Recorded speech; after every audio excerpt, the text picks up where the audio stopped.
Hello, everyone. Eamon Ryan has given his last interview as Minister for Transport and Communications. He's due to depart that role in early January with the formation of the incoming government. Now, Ryan himself has spent 17 years as a TD, will ride off into the sunset on a big pension. His exit payment will be nearly €150,000, and it's estimated that his payment of a pension will be nearly €100,000 moving forward. Now, Ryan has helped drive the economy off the cliff. In his previous carnation in government back in 2011, it got rehabilitated. And again, he's been part of this government with Fine Gael and Fianna Fáil that has caused huge issues in our society and oversaw the neoliberal policies of the European Union, not to mention the dramatic restrictions on our basic rights and freedoms during that period of time. But Ryan has spoken about the Green Party to say that they will come back stronger from the recent decimation in the general election, where they lost 11 seats. They came from 12 seats down to one. Roderick O'Gorman, the new Green Party leader, was the only one person to retain the seat, the Minister for Disintegration himself.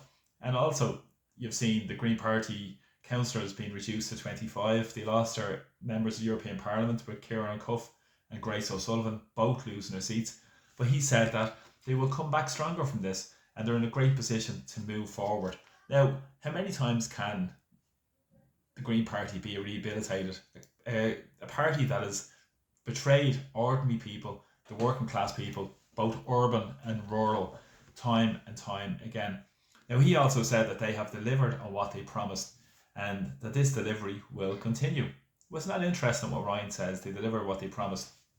He also said that over the election they were attacked from all sides, attacked from NGOs, attacked from the government partners, and attacked from the so-called opposition as well, because the NGOs, he said, backed the Social Democrat policies and the policies of the Labour Party ahead of the Green Party, and said they were well ahead in their climate policies than the Green Party.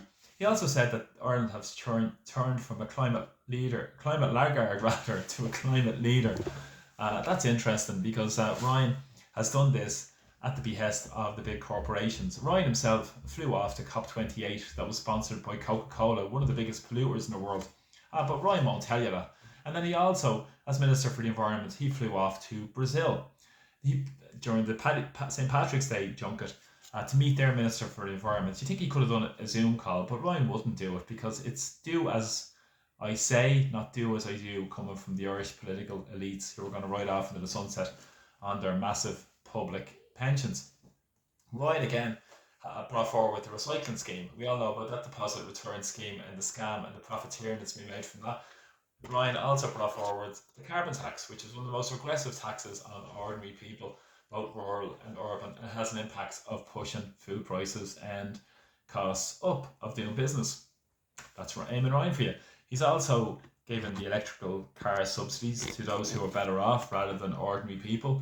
And coincidentally, he's pushed the NCT car prices have gone up for inspections for next year in a dramatic fashion. And also, he's a big fan of Sustainable Development Goals and the WEF. What does that tell you about Eamon Ryan? Also, quangos and state boards. Eamon Ryan's a big fan of that too. And that's more or less the same with his whole agenda around transport. He's trying to claim that they're leaders in transport when they've oversaw the privatisation of our public transport system in Dublin. Up to 15% of the bus routes in Dublin are run by a private operator, a British company called Go Ahead, and who have a notorious record for driving down standards and workers' conditions. And of course, we've seen so many ghost buses, or we haven't seen those buses, more aptly said, because of Eamon Ryan's privatisation agenda, and he's fully signed up to this EU neoliberal agenda. He also spoke about we should have our own energy. It was interesting because back in a previous carnation, Eamon Ryan was the Minister for Communications and Energy and Natural Resources. And what had happened to our natural resources? Many of them have been sold off with the EU liberalisation and privatisation agenda. But Eamon Ryan will spin this story time and time again, much the same he's given in this last interview, and not to mention the agricultural business as well. We can say so much more about Eamon Ryan in terms of him being asleep at the wheel, but maybe he was asleep in the convention centre during that debate. He also was a man who tried to bring the Wolves back to Ireland. Maybe they did, and they're in Leinster House now because of Eamon Ryan's policies when he was part of that government with Bertie Ahern. And also, Eamon Ryan has seen devastating economic policies in Ireland. The record house prices, record evictions, record rents, record homelessness, record people on mental health lists, the health chaos with emergency department chaos as well, not to mention the National Children's Hospital chaos and the immigration chaos and the cost of living disaster. But of course, he oversaw his position in terms locally, in terms of Rathmines Post Office, selling off Rathmines Post Office, which has served our community for over 90 years. But Eamon Ryan will ride off into the sunset. Nothing to see here. I'm just overseeing the policies of that favour the big corporations and the oligarchs rather than serve the interests of ordinary people.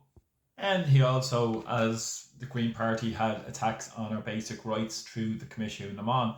We've seen that as well with the attacks on Irish neutrality, as the Green Party being a fully signed up member to support the government's policies. But they'll spin it a certain way that they've done everything and policies they've enacted will cause so much economic devastation across society. But of course, the Green Party were able lapdogs and mudguards for Fianna Fáil and Fine Gael, who are now looking at new able mudguards and lapdogs that with these regional independents that are eyeing up to go into coalition with in the new year.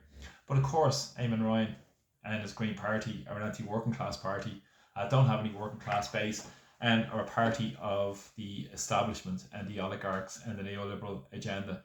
They don't serve the interests of ordinary people, and good riddance to Eamon Ryan and his party. So thanks a lot for the support of my videos, really appreciate them, and please press subscribe to my YouTube channel. Take care. Slán. Bye bye.